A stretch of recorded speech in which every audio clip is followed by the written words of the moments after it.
y'all, welcome to the after party, or is it the after pass?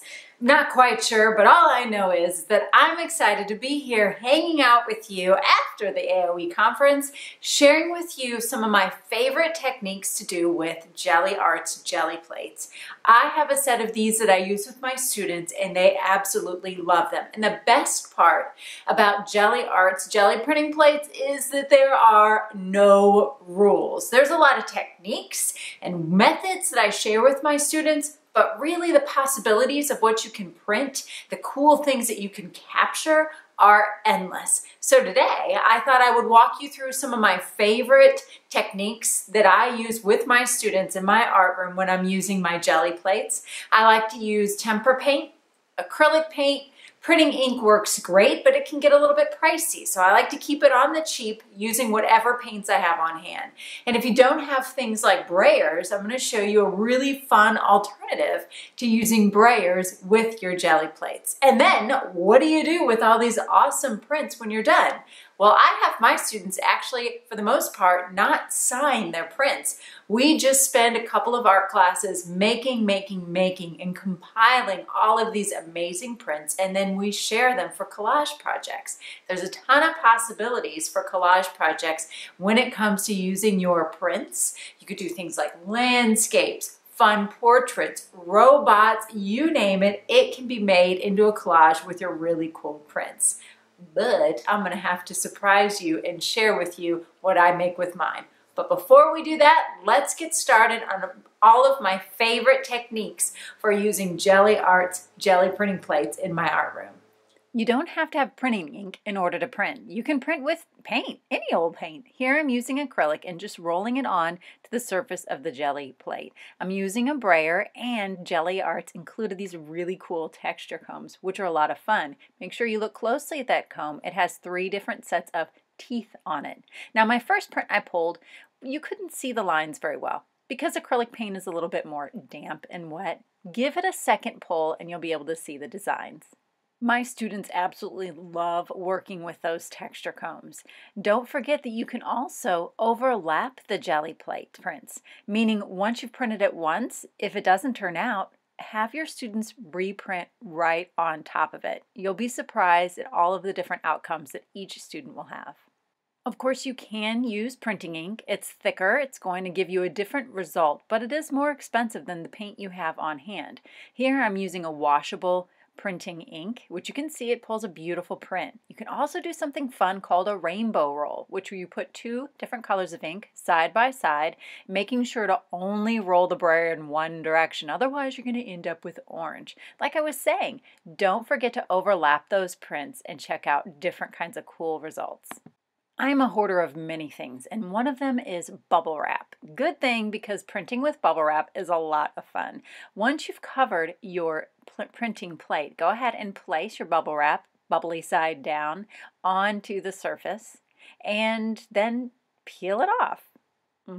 It's that easy. Go ahead and pull a print from that, but then wait. There's more. You can also pull a print from the bubble wrap itself. So this is a twofer. A 2-for-1.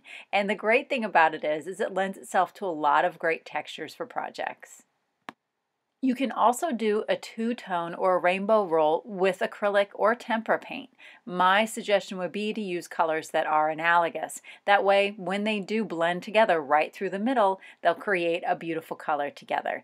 This one was a lot of fun to try out to capture the idea of waves or the ocean. Like I said, with this, the possibilities are endless. Printing with jelly plates really is all about the experimentation. So once you've added a little bit of paint to the surface, try painting on it and then scraping into it. Just try anything. You'll be amazed at the results. And if the first print doesn't pull as you hoped that it would, go ahead and pull a second print. There's usually, I have noticed, enough paint still left on the jelly printing plate for you to pull at least 1 to 2 prints from each print. Included in your kit was this really cool stencil, which you just place on top of your jelly plate. Give it a good massage, is how I explain it to my students, and check that out. But wait, there's more. Go ahead and pull another print and just watch the magic.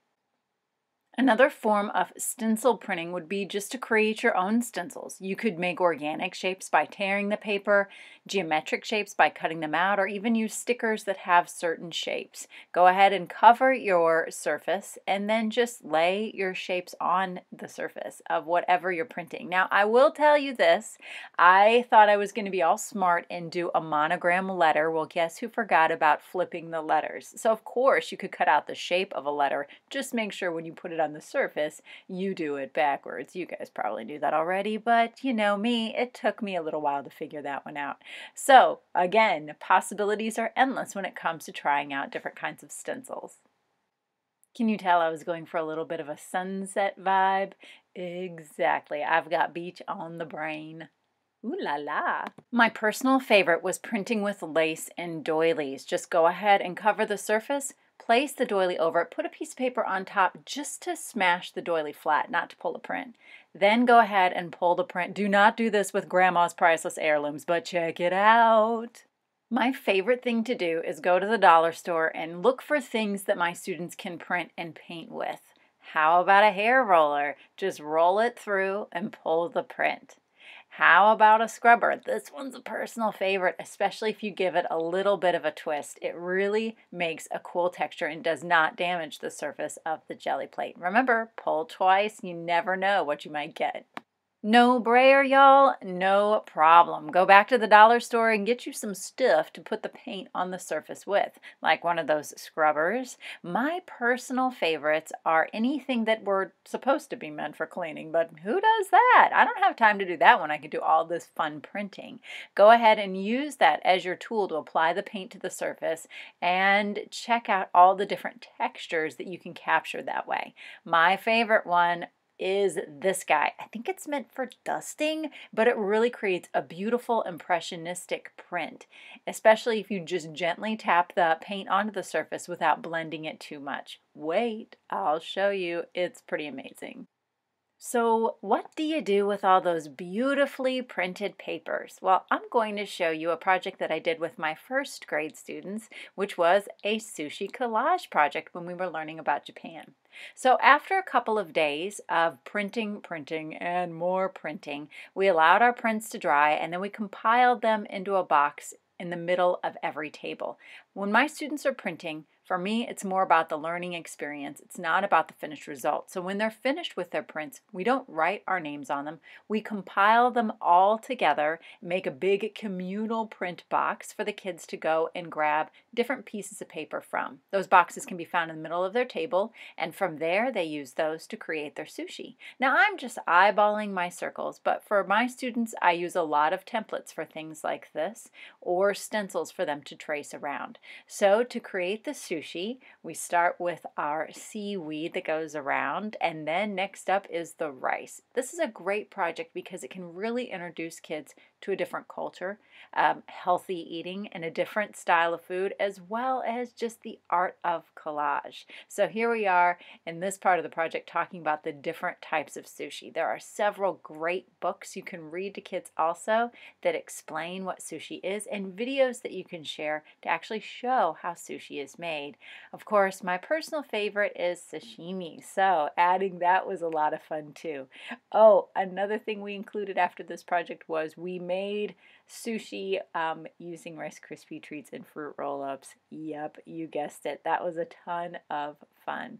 This project did take us a couple of days to do, and it did involve a lot of small pieces. When my students are working with printed papers that are small, I give them envelopes to keep their small papers in that has their name on it. This helps us keep track of all of the little pieces of paper that make up the big, beautiful masterpiece that is our collage.